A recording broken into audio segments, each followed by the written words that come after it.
Eduardo Simone's the first one to log in. Hump day. Martin Eastburn back on a sunny day with high hopes for tonight.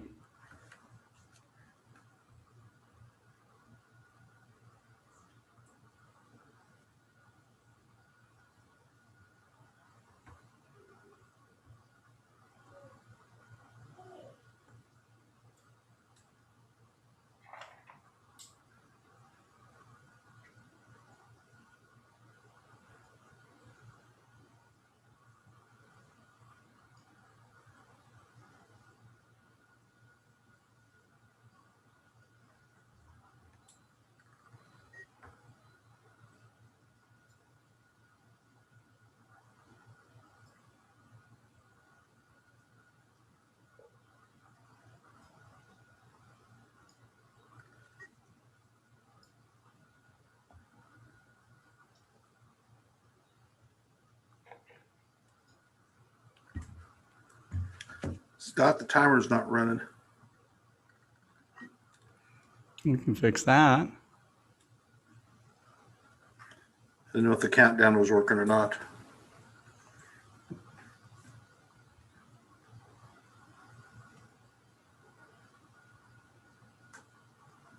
We can fix that's all fixed.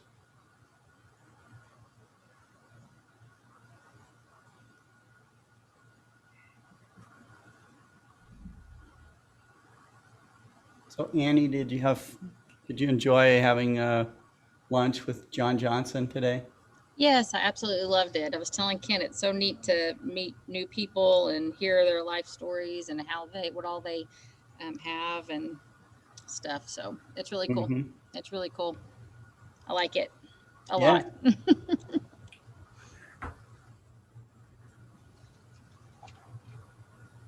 He's a neat guy. Yeah.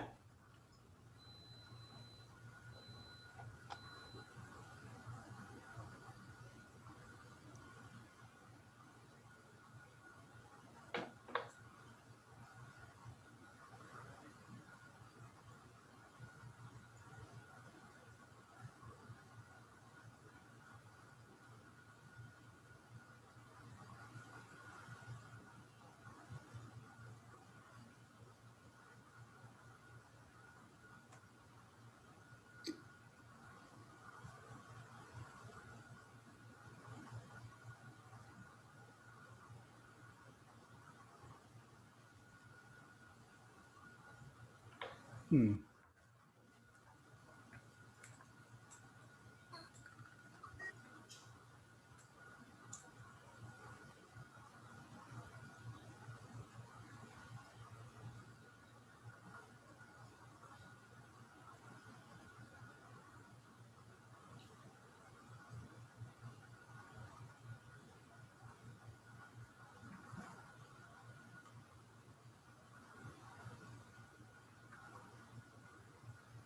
Okay.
Becca said, Scott, name one day that is not wonderful or terrific. My response, tax day.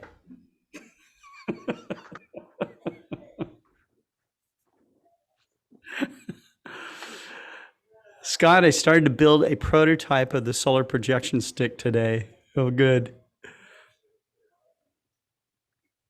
He'll make it work.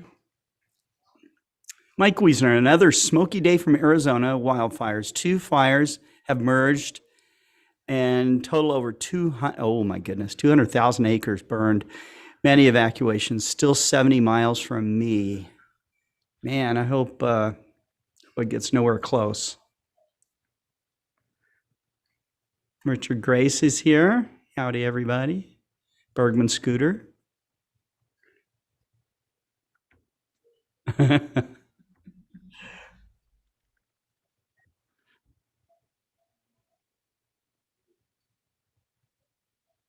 So today's the anniversary of the first woman in space, Valentina Tereshkova. I was just reading up on her. What's that? You were reading up about her?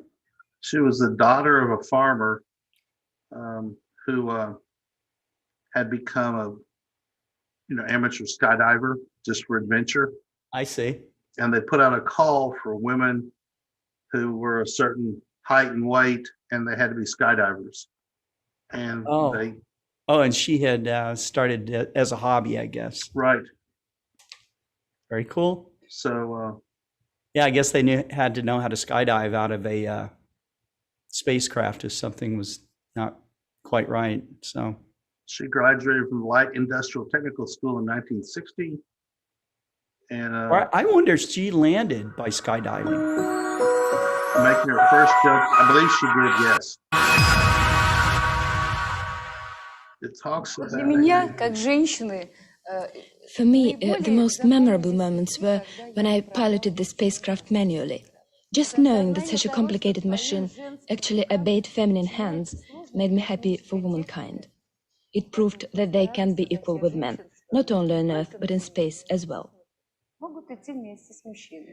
It's 14 years since you made your flight, and since then, neither Russia nor America has produced any other women astronauts. Does that mean that women are just not very suitable for going into space? I think a woman's body can take exactly what a man's can during a spaceflight. It's true, it has been a long time since a woman was in space, but I'm quite sure that women will fly in space again. In our program, there are women engineers, biologists, medical experts. They work together on the ground, so I'm sure that in the future there will be equal members of space teams themselves. Nevertheless, did you yourself find any part of the training for going into space or the journey itself particularly difficult or stressful? I must say that unfortunately space doesn't make any polite concessions to women. Our training program doesn't differ in any way from men's.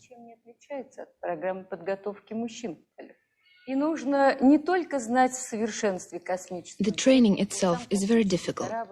To cope with controlling a spaceship, you have to be able to pilot modern aircraft. You must have a perfect knowledge of space technology and all the equipment on board the module itself. It's difficult for a man as well as a woman.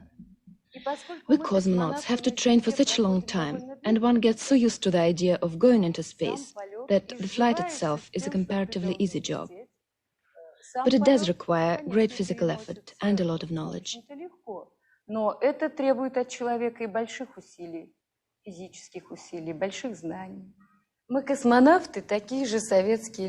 Cosmonauts are ordinary Soviet citizens like millions of others. In the town where the cosmonauts live, our conditions are the same and we enjoy the same privileges as the rest of the Soviet people. I would like to invite you to come and see for yourself and compare. You will see that cosmonauts have the same lifestyle as the rest of the people.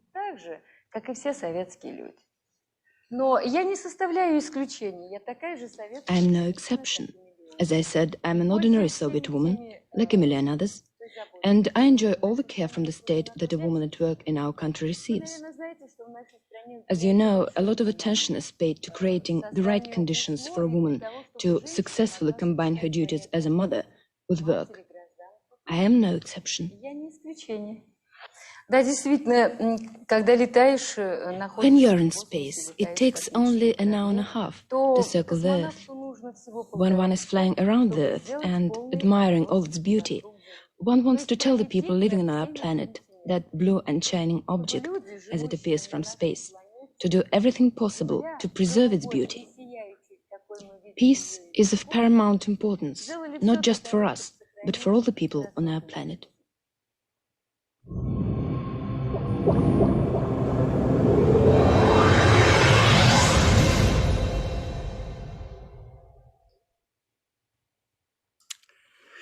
Well, hello, everybody. This is Scott Roberts, and we're on the, I forget, 41st episode of FirstLight Chronicles. There we go.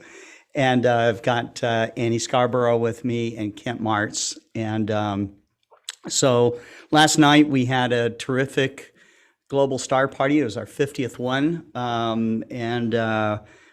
I'm going to have to be going back through that particular global star party because it was amazing. All those presenters, I mean, they were at the top of their form, and they gave such great talks. And certainly, kind of the overall theme was about inclusiveness of community, but everyone had their own little aspect of not only that, but what inspires them about astronomy. So very cool. Went on till quite late into the night, but everybody that had participated was really enjoying it. And I think the audience did too. So if you didn't watch it, you can certainly watch it on Facebook or YouTube. It's all recorded. And if you did watch it, I want to thank you for tuning in. I think I'm going to turn it over to Annie. Annie and Kent and I today got to have lunch with John Johnson. And John Johnson he's on Global Star Party occasionally, and he's been on several of our other recordings. But he is one of the organizers in the Nebraska Star Party. So we'll get to talking more about that here in a moment. But Annie, how's it going? It's going great. We are now in the phase of being able to start sending out welcome packets to our members. And so I'm really excited about that. Okay. Yeah. So this is what it involves. So if you are any type of member, doesn't matter if you're legacy or platinum, doesn't matter. We are going to be sending you a gift, or I don't know if you can see it. You're disappearing. I don't know how to use this Zoom. I thought you were actually really in a studio or something. No, it's a really nice certificate. It's a really nice certificate. Very nice, and yes. That's right. Anyways, but it'll have Explorer Alliance member on there and your name, and it's got our logo, and you'll have a member number and the date you joined, and it is signed by Mr. Scott Roberts. And so we will send that out to you. We also have a decal that you can stick on, a vinyl decal that you can of our Explorer Alliance logo that you can stick on a car, or you can stick on anything you want. Somebody else's car, somebody else's car, whatever you want to do with it. On somebody's forehead. So we have those getting made. And then of course we have a wonderful letter just to express our gratitude and thanks for supporting Explore Alliance and being a member and contributing to our outreach. And so we just, we want to make sure our members know that we are very, very thankful for that. And so, right. But it's so y'all should so everybody should start seeing those come through probably in the next month or so. There's like I said last week, I think I said there was like around 1,100 members. So I was going to ask you that. That's yeah, it's a pretty good start. Yeah. So I've got to confirm some members' addresses and things like that, but we'll I've already started printing them and trying to get them out. So we'll start doing that in the next week or so. But so if you see an email from me and you're a legacy member, I think we have most of the platinum member addresses, please respond, because in the future, starting in July 1. July 1st, Kent and I have discussed about doing a random drawing just to send out a little merch to our members. Doesn't Not matter like a if pen and ink drawing, but I'm going to make a stick figure drawing and send it to, no, I'm just kidding. No. It will be in a random drawing, okay? yeah, random drawing. We'll make sure Kent draws it one time too. But anyway, no, but we're going to send out some sort of merchandise with, you know, I mean, they're going to win something, right? Yeah, they're going to win something, and it's and we're going to go by members' numbers. We're going to throw those into a hat, and we're going to randomly pull one out. You can do a random number generator or something. That's and cool. So that's our goal, is to start just show some love, having fun, and showing some love to and our have members. some fun. That's right. So if you get an email from me, please respond to it, because I want to make sure that you're in that group. You know, we want to make sure you're eligible to win something. So, and speaking of winners, Mr. Tyler has graciously given me the opportunity to announce those Astrophotography cell phone for the cell phone. The cell phone winners? Mm-hmm. Yes. So, you mean like right now, you're going to do that? Is that okay? Of course it is. You run this organization. No, I don't actually, but he told me I was supposed to do it today. So, so I'm going to share my screen, and if here it is. If I mess up your name, I sincerely apologize. So I want to say that first. Okay. All right. So can you see that? Yes. Okay. So this is Mike Wiesner. Woo-hoo. He is our number one. He's first place in winning our astrophotography, or what is cell phone? Cell phone. I'm sorry, I'm not. Smartphone. Maybe not so smart. I don't know. You know. Well, I don't feel like it. Okay, and then this is. So what was that picture of there, Annie? This is the solar eclipse. In hydrogen alpha. Yes, it is. Yes. Yep. And it's cool. You can see all sorts of prominences. You can see the sunspot structure. Yep, some sunbursts, and it's really good. It's really good. Do you see the Parker Solar Probe or not? I don't see it. Yeah, it's too tiny. Andy, do we have any details at all from him of what it was or anything?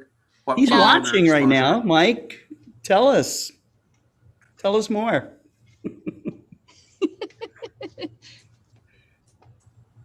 I think he's staying quiet. I think he's in shock. Mike Wiesner's in shock. Okay, and what's he win? You know, Tyler only gave me this information 15 minutes before the show. He wins started. A print of it. He wins a print of it and some other stuff. Is it a membership an advance? I don't remember. Well, it's all on the page, on the right? website. I apologize. Here, let's help you out. That's not a problem. Kent's putting you on the spot, and he doesn't know. Kent. Okay. That's what they do. I'm good for that.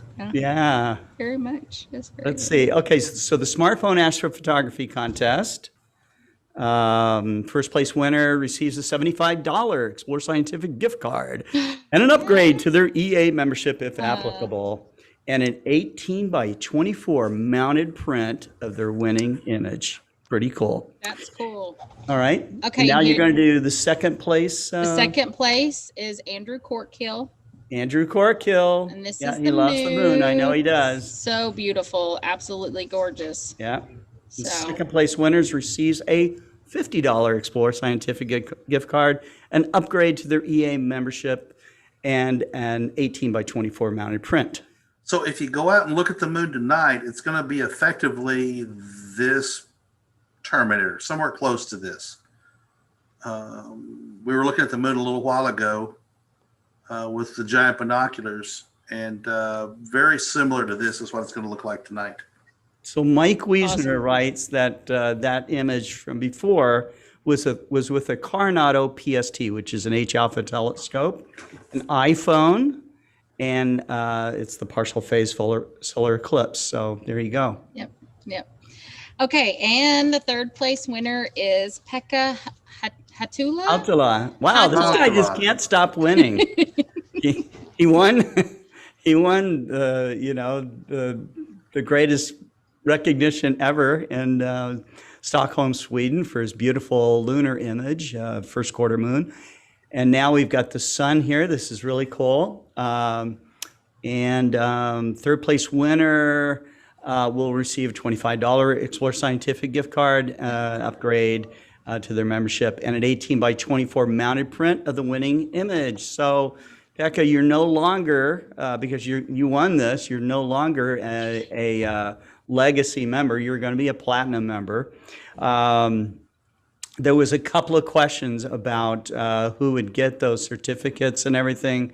And certainly this means all members, paid, unpaid, around the world, wherever you are, we're going to get that to you. And yeah, Pekka's happy. Woohoo. So I'm just glad to see all the way sunspots. from Stockholm, Pekka. So.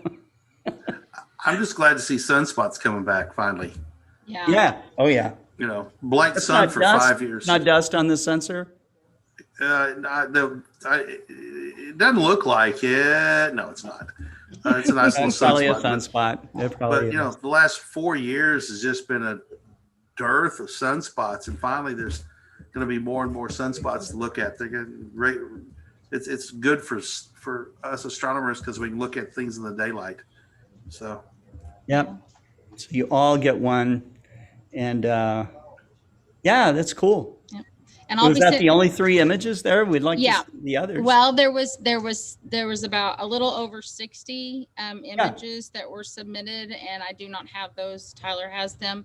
But next week Next week. we'll yeah. blow through Yeah, them all we'll run next through week. all of them. And the other thing is that for everyone that submitted an image, it will appear, all of the images, not just the winners, but all the images will appear in Skies Up magazine in the next issue.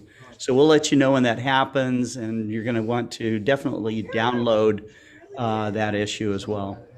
Awesome. So Annie, we were brainstorming on a different contest with Tyler. I don't think we settled on anything precisely, but why don't you go ahead and spill the beans on what we're talking about? Well, we're talking about doing, starting a never before first entry contest. Whoever has not ever won anything or entered. entered. There's the word. Yeah. I'm like, we were brainstorming around a cubicle, so I'm trying to remember exactly what we said. But yeah, so if you've never entered, I mean, we have a lot of members, and I know not everybody's doing astrophotography, but if we have so many contests out there, and hopefully we can start getting a little bit more of that information out on a consistent basis so people know more about what's going on a little bit. But we want to be excited about those new upcoming people that are taking photos and see what other what people are doing. And so we thought maybe we could start a like a new entry, never entered kind of prize for somebody. So of all the people who have never entered one of our astrophotography contests, when they enter, we're going to throw them all into a pool and pick the best of those images. Yeah. So they may not win one of the other categories, but they're going to win of the new entrants. yeah. They'll have the opportunity to win something that way as well. Pekka says, this is a terrific Wednesday, better and better. It will come and it will continue for a long time. Awesome. That's great. That's great. So this was fun. It was. It was fun. And that's the main thing. That's the main thing. So, well, that's great. There was something else I wanted to ask you, Annie, and it's going to come to me.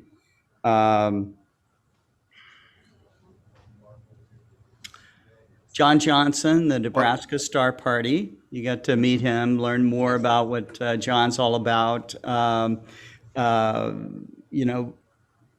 what as someone that's new to, you know, to going to star parties and stuff, of course, you know, Annie, you know about telescopes. You live and eat and breathe it all day long, and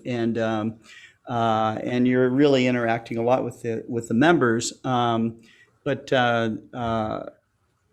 what is it that if we go to a star party, what would you like to share with those people at the star party if you were going? Because if you went with us, you'd have to do something. Well, I'm starting to figure that out. Oh gosh, that would be really difficult. You know, that the one thing that I have been absolutely amazed about, and I still haven't got to grasp, because we, you know, with COVID, we don't actually go out to places right now. Yeah. And so, just the reality of, if you actually get out of the city, and I'm not, you know, we live in Arkansas, and Yeah. we have some rural, you know, towns, and, you know, I live in a town that's small, very small, but it's still city. And we were talking about this at lunch, you know, or maybe in Kent's office, I can't remember, but, you know, you don't realize how much light is actually Yeah. being produced from the city that you're in.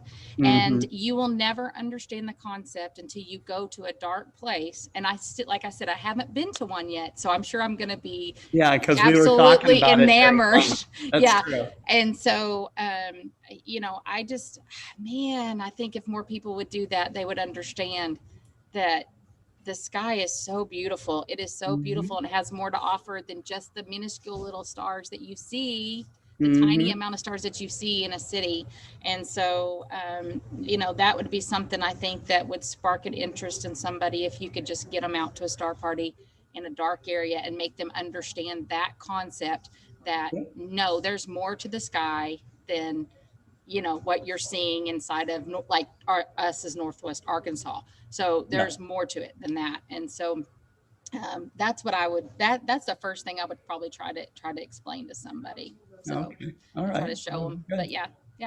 Well, when you go to our next selfie in person Selfie star party. star party, we'll definitely have you there as our dark sky ambassador. So that'll be great. Let's see. Pekka wants to know. He said, Scott, can you give me my price amount for any charity or giveaway to any choice of yours? Ooh, your price amount. Well, Becca, I think that right now I've been kind of focused on Mount Wilson Observatory. I'll give you the thing where you can ante up some, if you'd like to make a donation, that's cool. I'll find it and post it for you, and you can donate based off of that. And it's, anything from $1 to $1 million, I think, is okay. But yeah, even very small amounts of donations for an organization like that is helpful, of course. So, okay. All right. Well, Annie, is there anything else you'd like to add before we?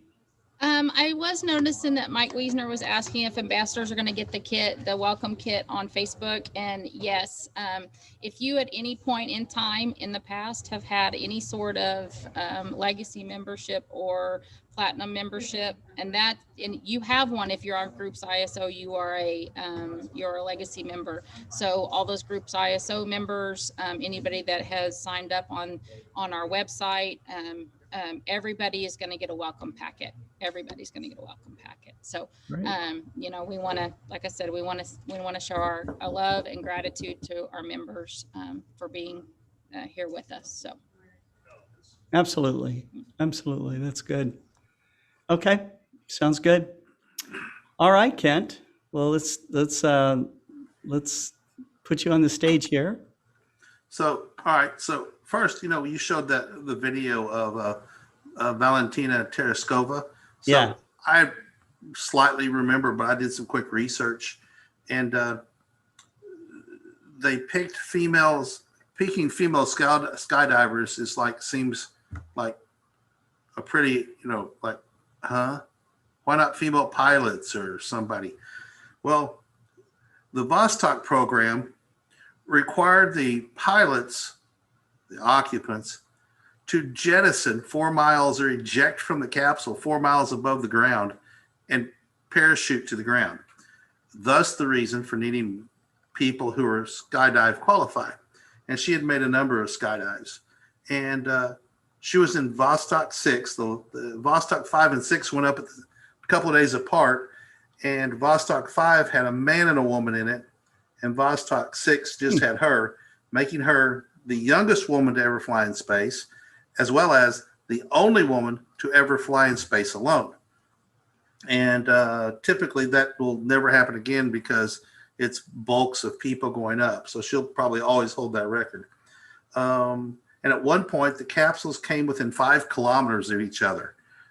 So I thought that was sort of unique that they were working up to the docking and experimenting with that. But that's just as fascinating that they ejected from the capsule, and she landed. That's why they wanted people that were women that had skydived before. Right. She landed 620 kilometers north of her site, and she was picked up by people and spent the night with the people, with the villagers who she landed close to before they got there to pick her up. Boy, you talk about the barnstorming days of space flight. That's it. She went on to have a very long political career. She retired in 1997, and she was a member of the Supreme Soviet, which is, made her a central committee of the Communist Party. She was very politically active. Interesting. So anyway, just a little bit about her. Look her up. It's an interesting story. Of course, the propaganda machine, played up that the daughter of a farmer achieved the highest orders of space flight. Blah blah blah. Very interesting story. So let's talk about. We're talking about star parties a little bit, and John Johnson was in today, and we worked with him on coming up with some door prizes. That many of the star parties will buy door prizes, and Nebraska is one of those. And we arranged for some other swag to send up with John. So we're going to be a big banner sponsor for them. But talk about going to star parties, and Annie's talking about going to see dark skies. There's some things to know when you go to a star party. The first thing is at many of these star parties, the bigger they are, the more organized they are, the more white light is very, very, very forbidden, frowned upon. So you have to understand you're going to have to either keep your phone in your pocket or figure out how to make the screen red. And on an iPhone, it's pretty easy. You just go into your disability settings and you can make the whole screen red, turn the brightness down.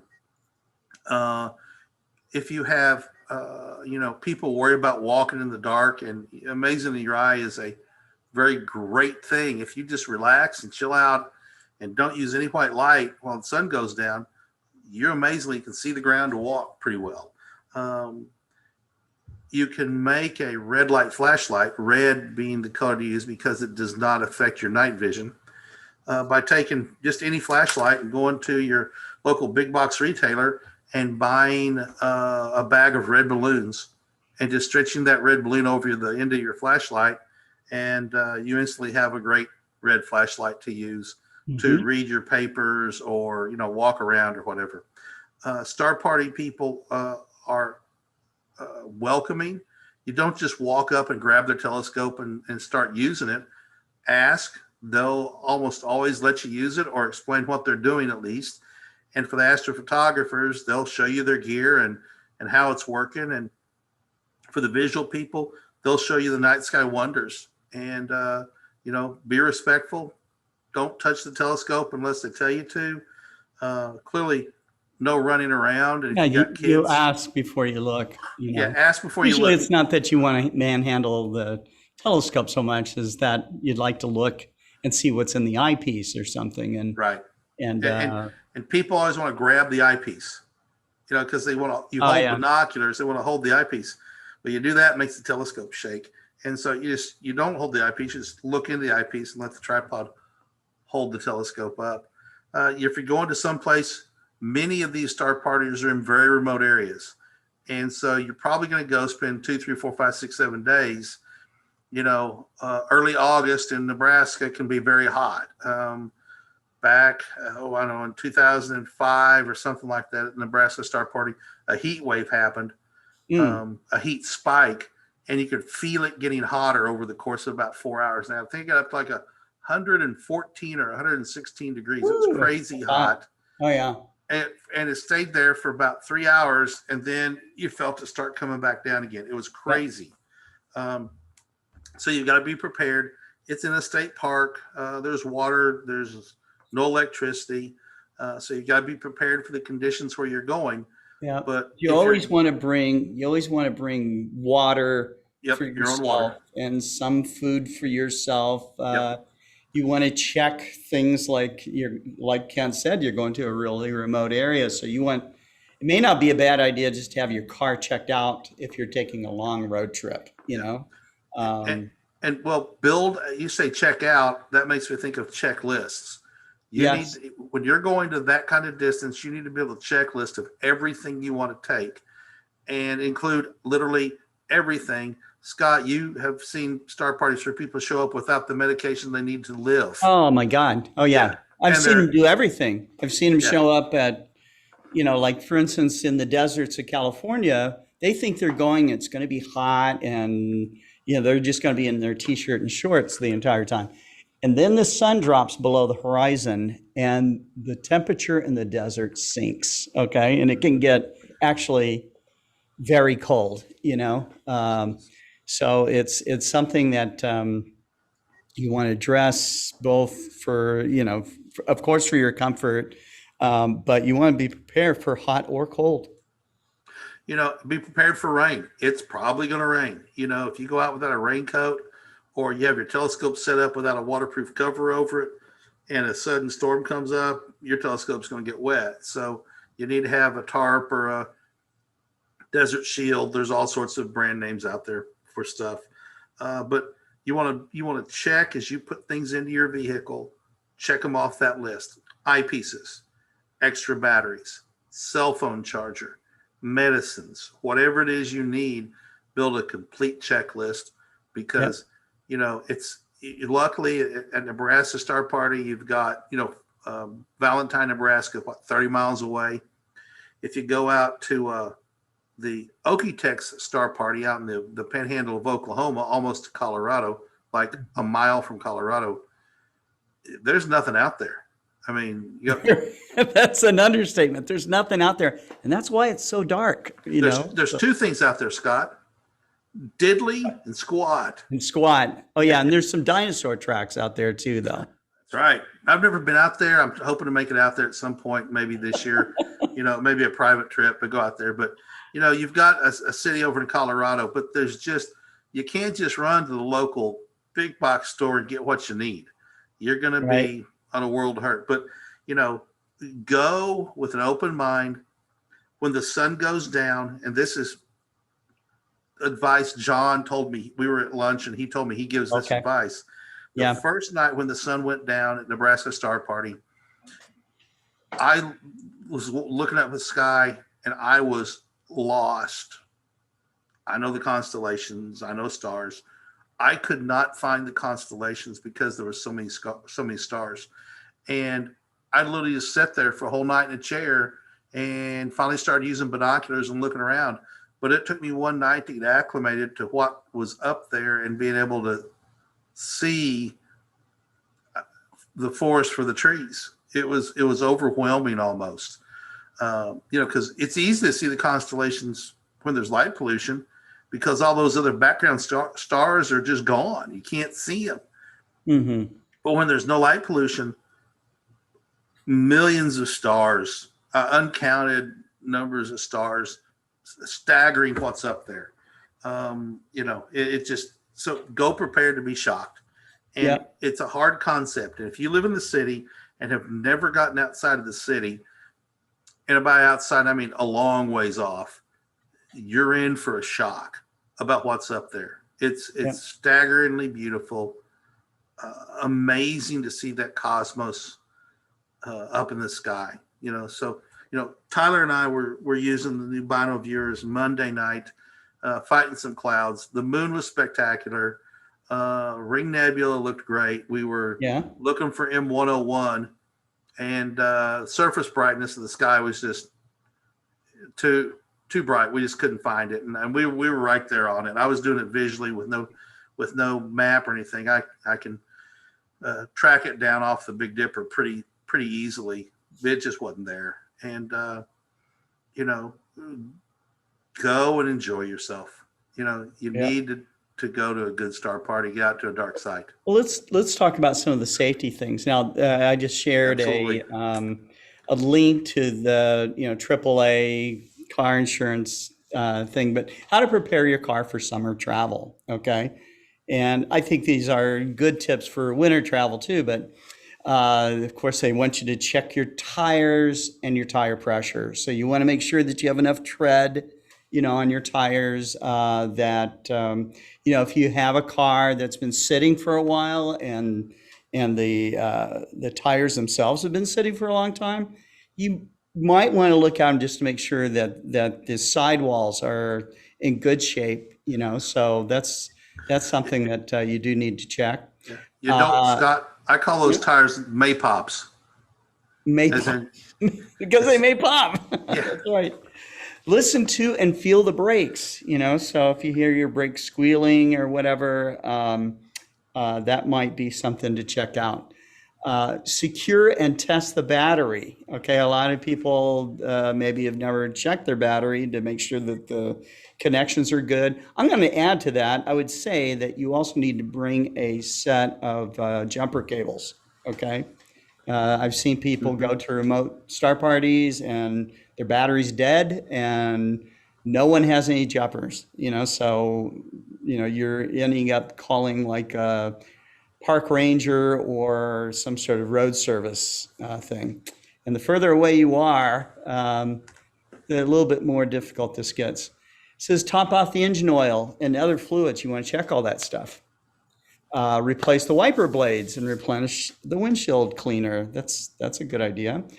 Check the belts and hoses. If you've got some belts and hoses that are marginal, you don't want to drive into the mountains or into the desert with this, okay? Keep the AC running cool. It can get really, really hot, so you want to make sure that that's in good shape there. Replenish emergency kit supplies, and that also includes a first aid kit. You want drinking water. They mentioned car battery booster cables. If you're taking your pets, and I probably wouldn't recommend taking a pet to a star party until you know the people and you know the group and they're cool with it. Okay. So I've been to star parties where somebody brought their random pet and the pet marked a lot of telescopes as marking territory. So You can't bring your duck. My duck. No, Kit, you can't bring your duck. Oh, my pets are cactus, and a tardigrade, so I can bring no ducks allowed. Yeah. I don't have a duck. I have duck dogs, but not a duck. You told Annie that you have ducks. I had chickens. I had cows, horses, and pigs. Can you bring chickens if they're gonna lay eggs for you, so you can have them for breakfast? You could probably do that. Chickens won't mark your telescope. Okay. Yeah, the coyotes will come and get them. It's very possible. Fresh eggs for breakfast. All right. Car battery booster cables, emergency flares, reflectors, a rain poncho. Basic toolkit, folks. Okay. duct tape, gloves, shop rags, paper towels, and plan ahead for vehicle service. So, if you need to get that service done, don't put it off until after the start party. Do it before the start party.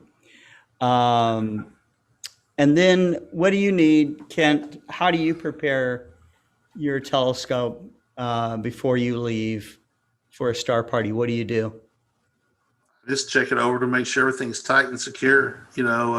I try hard not to clean the optics. If it's a Newtonian, it doesn't make, there's no need to collimate it because on the trip, it's going to get knocked out of collimation anyway, probably. I try very hard to pack my telescopes like precious children or raw eggs, put them up pillows or wrap them in sleeping bags, pack them in so they can't move or seat belt them into the vehicle so they can't move. There's a lot goes into, if you're going for a week, there's a lot of logistics. You've got tents, you're pulling a trailer, whatever. Yeah, and I'll talk about trailering here in a second too. Yeah. So one thing is, I've seen people show up at the Nebraska Star Party with flip flops. It's summer. That's not a there's good a idea. lake, and No. and it's great. It's awesome to be at the Nebraska Star Party wearing flip flops until you find out they have sandburrs. And then you start wondering how to make a pair of duct tape tennis shoes. Right. Because or fire ants start crawling around your feet. And the ants as well. So at Winter Star Party, the fire ants are crawling around. So you might be in paradise, but there's thorns and fire ants in paradise. Astronomer's paradise.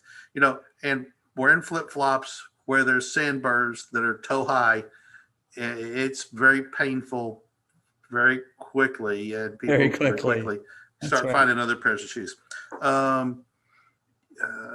So it's just take your time and plan ahead.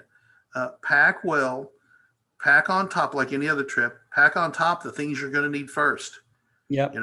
And pack on the bottom the things you're going to need last, or hopefully don't need. But I wouldn't bury a toolkit. We've all seen those people on the side of the road who have a flat tire, and everything in the trunk is out of the car. That's That stinks because they never thought in a million years they'd have a flat. But you're taking a trip and you're gonna have this big giant pile of stuff, and you put it in there. Well, you have a flat, you got to take it all out. You got it, so be happy you got a good flat tire. And that's something. Check your spare. I've had multiple friends who have either had a full-size spare or the road donut or the road warrior, whatever you want to call it, the micro spare, and they put it on the car and it's flat. And so they've got a flat spare tire. And selling it, now they're hosed because they're not going anywhere. So check your spare to make sure it's got air. Just thump on it, or put a tire gauge on it before you pack everything, on top of that spare in the trunk. Make sure it's serviceable. It's just lists. When I go on a trip, I have a list. A trip like that, I have a list of what we're going to need. One thing at Nebraska Star Party specifically, but is, it's summertime, it's hot, there's no electricity, there's no refrigeration. Either you're going to enjoy your canned food and your canned meat and nice warm soda, nice warm water, or this is a trick Paul and Kathy Anderson taught me, is you get a big ice chest and you pack it with block ice, so dry ice, if you can, and you open it once a day. And you pull out what you're going to use for that day and then put it into your multiple day, what you're going to open throughout the day, your refrigerator, basically. So you're treating. So you have a deep freeze kind of. Bingo. That's exactly what I was going to say.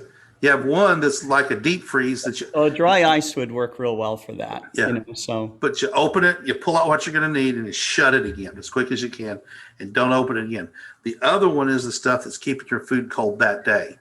And because you're running in at the Nebraska Star Party, if you're going to be going to the field school, which traditionally has been held at the high school in Valentine, you are going to be running into Valentine every day potentially for 2 or 3 days. Yeah, So I you guess can, you could eat there, but yeah, that's, you could eat there, or certainly buy ice at the park store or in town, and haul it back, and keep your refrigerator ice stocked up. But the whole key is to try and limit the amount of opening and heat loss you get out of your deep freeze, if you will, and keep food cold. And it's always fun to eat fresh food at the beginning and then go to canned stuff at the end. That's another trick I picked up is, from my backpacking days is, eat your fresh food for the first day or two. If you're going to be out for a week, eat all your fresh stuff. And then by the end, you're eating your dried and canned food, and you don't have to worry about it spoiling because you eat your fresh food. So what do you do with all your trash? Shove it into a trash bag, and they have a dumpster out there that you can carry it up and put it in. Okay. So they used A to lot have of places you really do need to. I mean, for like the Anza-Borrego Desert, where we would observe in California, you absolutely had to pack out everything. There were no dumpsters or trash cans or toilets or water or anything. So this is some of the places you might go to. Now, Nebraska Star Party does have some amenities because it's I believe it's a state park. It's a state park. Yeah. So the state park where they have it, the Snake River Campground has vault toilets, and they used to have a water pump, a old style pump water for yourself. Right. And I've heard they've taken that out, and I'm not sure where you get water at now. I meant to ask John and forgot about that. You want to make sure you have water. Make sure you understand the water needs. And, they say in the desert, the average adult needs a gallon of water. Well, I'm not the average adult, because I'm going to drink 2 or 3 gallons of water if I'm in the desert and it's hot, because I drink a lot of water. And I honestly don't think I could get by on a gallon a day when it's hot like that and I'm out in it all the time. So be prepared for, understand you're going to have to use a vault toilet. I always suggest you bring your favorite toilet paper, because you never know what the volume or quality is going to be in those facilities. There's a campground back towards the dam that has pay showers, so you can go and get a nice hot shower and get clean every couple of days. And when I was up there the multiple times, it's coin operated. So like a lot of places carry lots of quarters, and you can get yourself, a shower 1 quarter at a time. And made Annie laugh. I saw you laugh, Annie. But know the conditions where you're going. Ask. If you don't know, ask either via email or a phone call to the organizers, because they want you to have a good experience. Don't be shy about asking questions, because there's only one dumb question, and that's the one you don't ask. It was dumb because you didn't ask it. That's why it's a dumb question. Ask every question you have and get your answers answered. They want you to have a good experience. They want you to be successful. And most assuredly, they want you to come back year after year. And that requires you to have a great experience. Yeah. Other advice I would give too, if you're bringing your telescope, is to completely and totally assemble your telescope as if you're about to use it. Okay. That means hooking up every cable, putting in every screw, firing it up, checking it all out. Once you see it running, you're satisfied. If you're going to put on a camera and filter wheel and all, set it up like you're really going to set it up. If you have a laptop you're going to run it with, put your laptop up there, connect it, make it run, everything. Make everything run, and then what you do is you tear it all down, and as you're tearing it down, you put it into the car. I can't tell you how many times I drove 200, 300, 400 miles and forgot a bolt or a cable that I needed. Okay. And you disassemble it meticulously. Yes, very precisely put it in its own spot. Yeah, your happiness will be completely lost if you show up in the remote area and everybody's setting up your telescope and you can't because you forgot one thing. So you want to make sure it's all there. Nebraska Star Party. First time I went, my inverter fried. And now got no inverter to run anything, and went into town and went to a couple of farm supply stores. Yeah. No inverters. Driving down the road and looked over, and here's a Radio Shack. Back when Radio Shack was the Radio Shack. Yeah.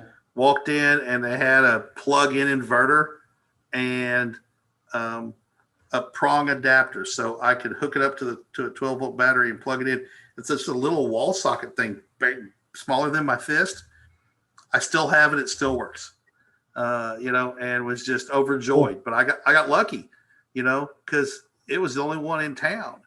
And canned air. I had bought a brand new diagonal for my Celestron C8. Pulled it out of the box and dropped it. Now, the Nebraska Star Party is in the sand hills of Nebraska. And a diagonal landing barrel down in sand is generally not an idea that you want to actually have happen. So now I've got a diagonal full of sand, and nobody there had any canned air. So went into town, and once again, yay for Radio Shack. They had 2 cans of canned air, and I managed to get Unfortunately, there's no more Radio Shacks around anymore. I know it. I managed to blow all the dust, most of the sand out of it. But you want to talk about being sick when that thing went plunk in the sand. So the next year I went to the Nebraska Star Party. I went with 2 carpet rectangles that you could buy at your big box retailers. And now every time I set up my telescope, the first thing that goes down is the carpet rectangle, 6x8 or whatever. And I unroll the carpet, and then even if I'm on asphalt, on grass, I don't care. That carpet goes down first, the telescope goes down, and I don't open anything and hold it except on top of that carpet, because now that carpet will save me from it hitting a rock and chipping or sand or whatever. So that's something I always do now, is put carpet down underneath the telescope. Yeah, I like carpet. Idea. I like carpet better than a tarp, because tarp is crunchy and noisy. And, carpet, while maybe more expensive than a blue, tarp, it's a whole lot quieter and much more pleasurable for your night experience of, enjoying the quiet evening. Here's a comment from Jim Norwood. He says, I brought my fairly new Explore Scientific mount to our club's observatory grounds once, only to find out I forgot the telescope, the whole telescope. Banging head and shame. My son and I. You were too excited, Jim. My son and I were going to go duck hunting down in the Arkansas River. Uh-huh. Get down there. We get out on the river. No shotguns. We had left the shotguns at home. And so we sat there that morning enjoying watching other people duck hunt. And then called my wife, and she met us halfway and got the shotguns. But we all do silly things like that because we're so excited. And we just miss something. Tamp that excitement down. Make sure you take everything you're going to need. Shoes, clothes. I've known people who have gone on trips and they left their suitcase at the house, ended up having to go buy clothes, 2 states away. They can survive, but, make sure you take what you're going to need and go enjoy, learn. Don't run around. Don't smoke around the telescopes. No. Don't vape around the telescopes. Those cigarette smoke and tobacco smoke and vaping love to stick to optics. Don't spray sunscreen around telescopes or bug spray. Bug spray. Figure out which way is downwind and get way downwind, and then let it dry before you go back up to the telescopes. It's kids love the shoes with the lights on them. Star Party people don't love kids' shoes with lights on them. It's red lights, it's okay. If it's red lights, it's okay, but none of them are red lights. They're always white and yellow and blue and green. there might be red in there, but yeah. Pulling That's a trailer. another point too. Don't go alone. Do Yeah, not don't go go alone. You know, don't go out unless you're really safe. I've gone out to the farm alone before. But if you're going to a place that you don't know, there's safety in numbers, because you don't know what's going on, and you need to take steps to, protect yourself. And part of that is having somebody there just in case, you're off on a side road somewhere and you trip and fall down and hit your head. And now you're laying there hoping somebody's going to come drive down this remote road and find you at some point before the buzzards and coyotes find you. Somebody shows up and you're a single person there, you might be a target of opportunity for someone that would, would keep going if there was 2 or 3 of you. What else, Scott? I know what. Okay, so I got one. lighting, and start party etiquette. Of course, white lights are a no-no at start parties. Green lasers are probably at a lot of star parties, especially the big star parties, are often not allowed. So don't think that you can sneak in, firing off your green laser torch across the sky, because you may be asked to leave, which can happen. You want to try to hide the interior lights of your car somehow. Test your car by driving it, not at a star party, obviously, but turn it on so that you can fire up the ignition and see how many lights come on. If you're going to light up the whole field, you want to have some maybe gaffer's tape or painter's tape, so that you can, tape that's not going to leave big sticky residue, but something that's going to clean up nicely. But you're going to want to cover up things, both interior lights and exterior lights that will do this. You can buy red filter material. Cellophane. Red cellophane, that's possible. You can, if you need small pieces of red tape, you can use red taillight tape that you get at the auto parts store. Mike Wiesner recommended something called, what is it called? It's called Liquid 4. It's apparently recommended by a fireman, and it gives you better hydration. So a lot of people go very without good hydration. I'm guilty of that myself. So that's a problem. If you're not staying hydrated out there. It's, as Kent said, bring all your medications. Bring too much. If you don't use it, fine. If you need it and you didn't bring it, it's a problem. And so I've seen people leave star parties in the middle of them and stuff like that because they didn't bring what they needed to. So that's, we just want you to have a great experience if you're going out. We are still under COVID conditions. You're going to want to still practice social distancing, even if you've been vaccinated. You don't want to be, none of us want to be spreading COVID. So that's that. But I think it's possible to safely social distance at a place like a star party, because usually you're kind of socially distanced anyways. God, I've got an idea. I got something I thought of. What's that? If you're going to go to a big organized star party, use your telescope before you go.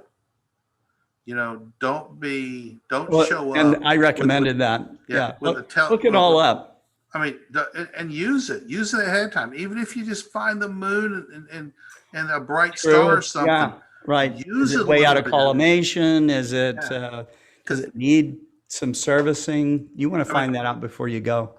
I have sat there and helped people at star parties before, at public star parties. I've never done it at a big organized, but just an outreach star party.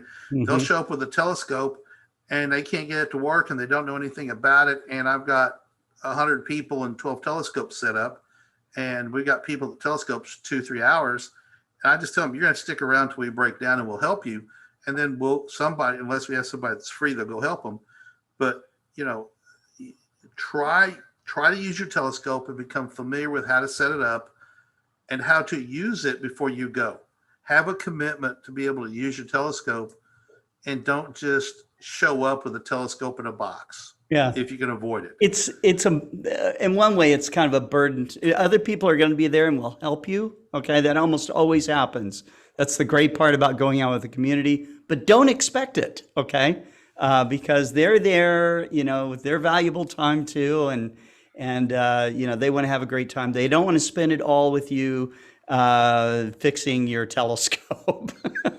They will, but it's not you run into someone like me or Kent, we're going to star parties, we work them. And so, whether we're there just having a good time or not, we're still working it. And so back in my days at Mead Instruments, I would bring extra electronic boards, extra motors, extra cables, extra bolts, lens caps, all kinds of stuff that I knew people would lose. And, and I would just make the rounds looking for people that had problems with their Mead scope at the time. And there was always somebody, so. So, and what I'm going to do is when we start going to star parties again, I'm going to have quality control build us a box to take all of those things for all our telescopes labeled. And so we know what it is, and extra PMC8 cords and some adapters and screws for this and screws for that, because we can be heroes to somebody with just a simple screw. That's true. That's true. What else can I tell you to bring? Duct tape. Stuff that you would bring to repair almost anything. Super glue, Velcro. Your kids.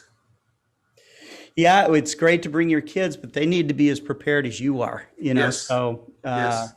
you can. The experience can be ruined by someone walking into cactus or doing something that's Falling off a bluff. yeah. Right. At Nebraska, there's fishing, there's hiking. You can float the Niobrara River and in an inner tube. Boy, that's a cold river. Let me tell you what. I mean, you'd think it's cold though. And the day we floated at one time, it was in the 70s. And some of the teenage girls with us, got to the point of being concerned about hypothermia because their lips were turning blue. And some of the younger boys their lips were turning blue. And it was cold, but there's plenty to do at the Nebraska Star Party during the day.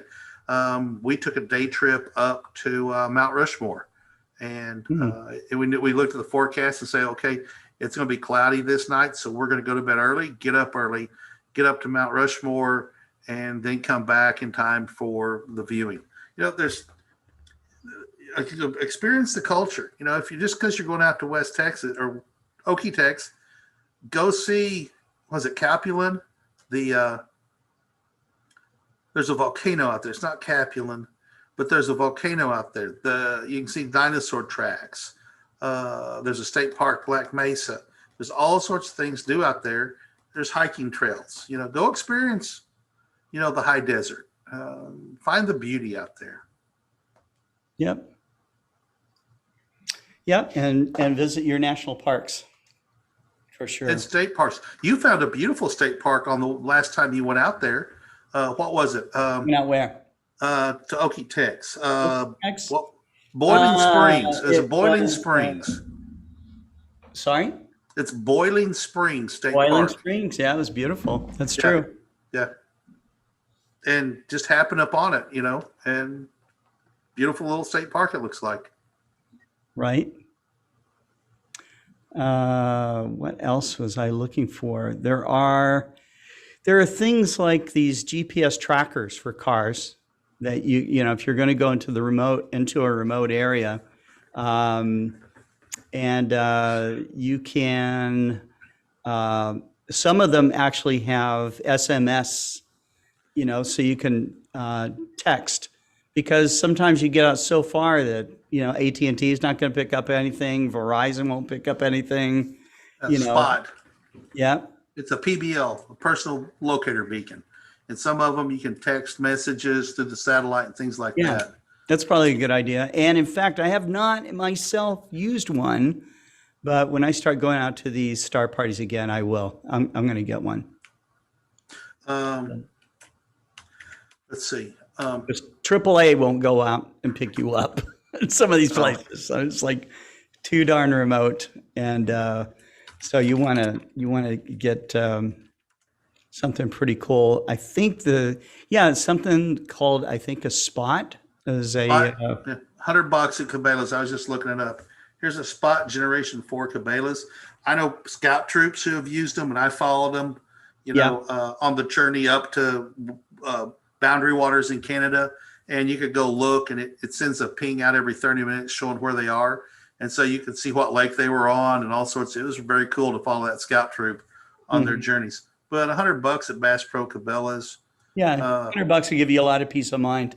You know, here's some for $300, but for $100, having and look, you know, don't be that person who punches the SOS button because you're hungry or you got a little cold. You know, because you hit that SOS button, a helicopter's coming for you, probably. The cavalry is going to come for you, assuming you're in dire straits. Yeah. And, you know, you can read, you know, about these people who pushed their PBL button because they were scared by the dark, or, you know, they weren't lost. They weren't broken down or anything. They just had, you know, something that they just, I'll push this button. And, you know, the fire department had to drive 30 miles and hike 8 miles, you know, to come get you. And they found out you're hungry, you know. Yeah. Did you bring a sandwich? You mean you mean it's not DoorDash?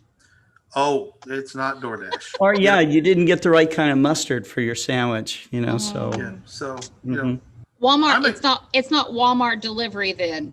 No, and those spots, Gen 4 GPS satellite, GPS messenger. I'm looking at, like I said, Bass Pro Cabela's.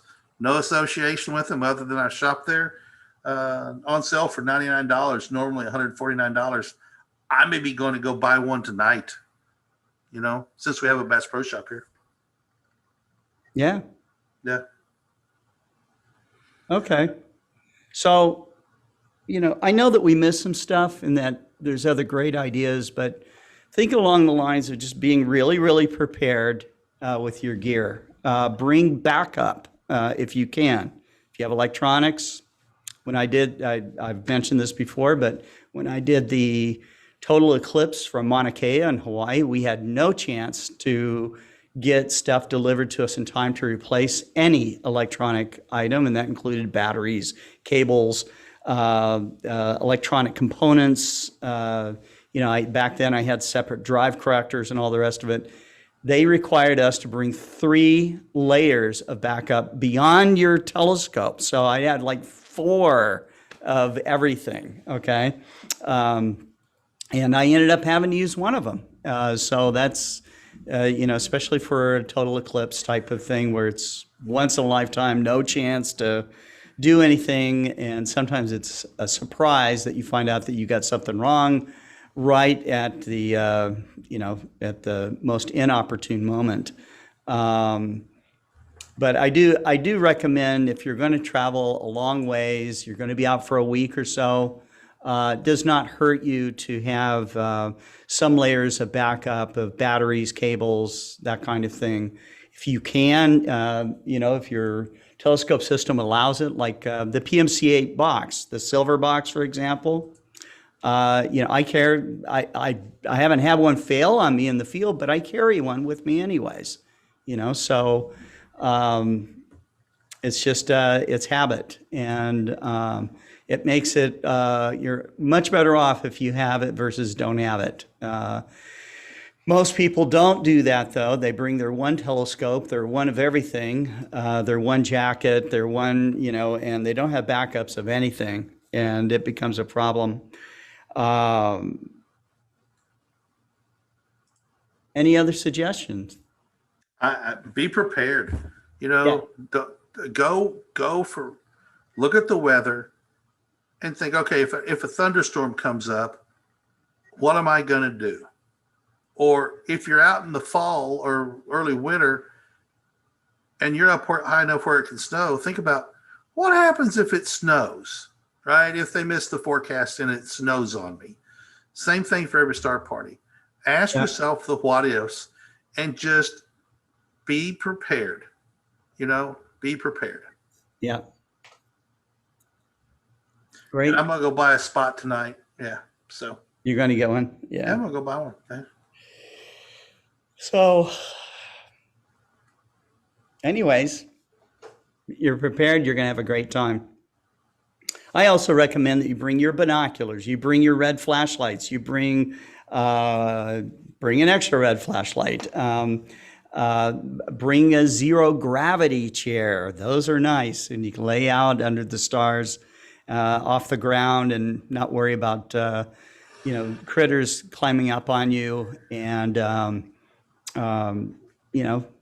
sit there with your binoculars and watch stars fall out of the sky. So it's cool. I don't know. If you have the internet, connect with us on the Global Star Party if you're out there. Yeah, we were exploring going to the Nebraska Star Party this year. We're not going to, but apparently the Nebraska Star Party has good enough cell service now that we could actually do some live broadcasts from there. Yeah. So I think components like that are going to become, because of our proven commitment, nearly a year now. Has it been a year? It's been a year, hadn't it, Scott? August 4th, it'll be a year for Global Star Party. We started broadcasting other shows before that, though. Yeah, but it was in May or June when we started broadcasting. Our commitment to doing live broadcasts is going to carry over to when we do go out in the field. Sure. To be doing live broadcast from there. And I'm thinking a night vision camera, so we don't have to have bright lights on, and put a red. At least video updates that we can record, and then we get nothing else. Video updates. Upload it. So yeah. I had to do that a lot. Back when we were hitting 10 and 12 star parties a year.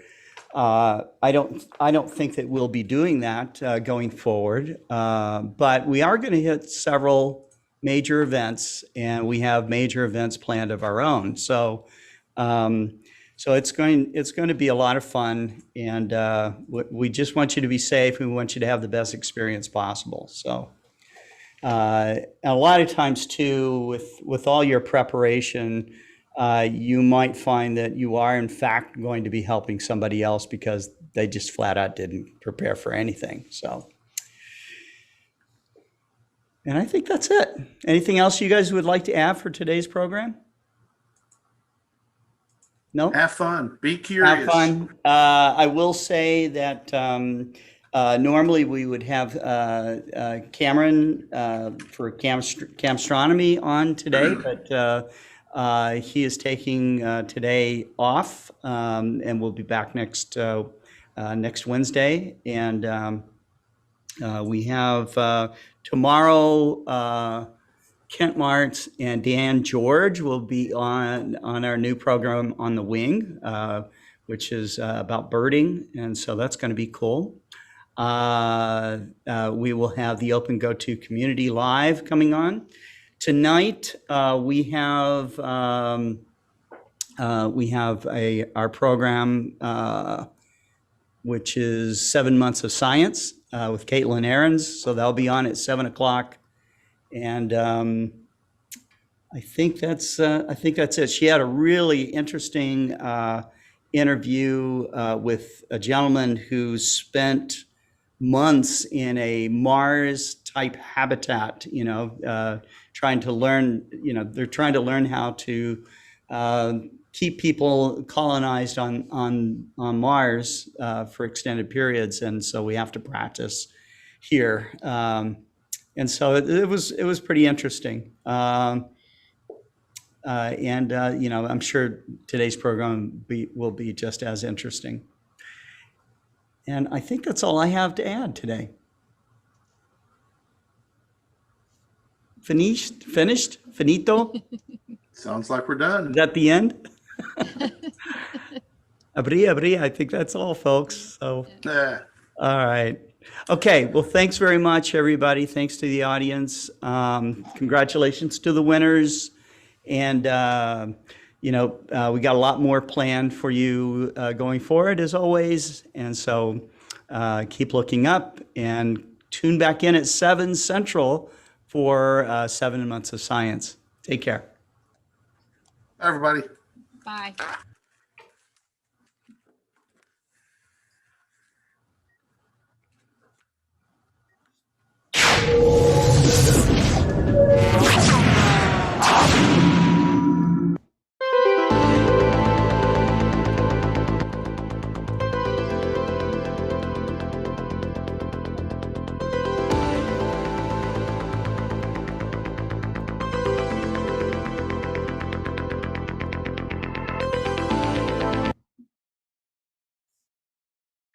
Here's the Explore Scientific iAxos 100 Equatorial Tracker mount.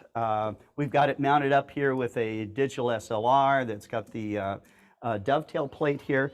We also have it kind of mounted on our extra heavy duty tripod. This whole thing is operated remotely. You can see Kent's operating it with his Apple tablet here, but it'll run off a Windows tablet or an Android tablet. What do you like about this whole system, Kent? I find it very intuitive. It's very quiet. Like any go-to system, there are things to learn. Sure. But once you learn those things, it makes it really easy to find stuff in the sky. Sure. Now, this is running our Explore Stars app. If you're going to do astrophotography, you need to be running it with a planetarium program hardwired to a computer. That's right. So this runs wireless, wired, okay? It's super versatile. It not only has go-to capabilities, but you can also add a guide scope with an auto guider CCD type of camera onto it. So, and you know, the thing that you're going to really love about this is the price of this instrument, which will fit neatly into your budget, I'm sure. So, check it out. Look online. Check out the specs. Give us a call if you have any questions.